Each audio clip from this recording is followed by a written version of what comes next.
आप देख रहे हैं वतन समाचार। इस बार बंगाल का चुनाव काफी हॉट होने जा रहा है।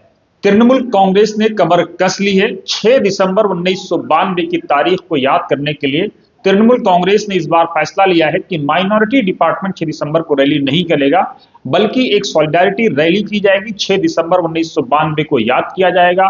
उस दिन जो घटना घटी थी, जिस तरह से मस्जिद को शहीद किया गया था, उसको याद किया जाएगा।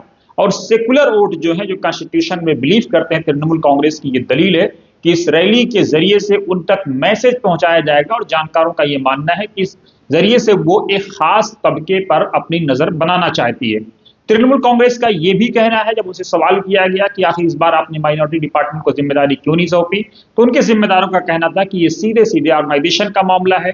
माना यह जा रहा है कि इस रैली में जो सॉलिडारिटी रैली होगी मुसलमानों के साथ, या वो लोग जो बाबरी मस्जिद को याद करते हैं हर साल, उनको उनके साथ इजहार यकजहती के लिए इस रैली में तृणमूल कांग्रेस की जो लीडर हैं, बंगाल की जो मुख्यमंत्री हैं ममता बनर्जी, उनके भतीजे अभिषेक बनर्जी, और उसके साथ ही बहुत सारे प्रदेशों से भी लोग बुलाए जा सकते हैं।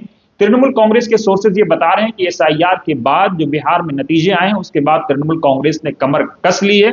और तृणमूल कांग्रेस लगातार अब ग्राउंड पर इस चीज को ले जाकर के आम वोटरों के बीच में इसको सुलझाने की कोशिश कर रही है। उनको ये बताने की कोशिश कर रही है कि इस एसआईआर के जरिए से किस तरह से लोगों के हुकूक मारे जा रहे हैं, लोगों के वोट काटे जा रहे हैं। लेकिन इन सारे आरोपों के बीच में तृणमूल कांग्रेस की इस रैली पर आपकी क्या राय है?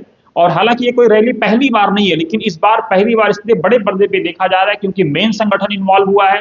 मुख्यमंत्री के जाने के इम्कानात हैं, उनके भतीजे अभिषेक बनर्जी के जाने के इम्कानात हैं। तो इसलिए ये मामला काफी बड़ा हो गया है। राय कमेंट बॉक्स में जरूर दीजिएगा। बाकी बने रहिए आप वतन समाचार के साथ।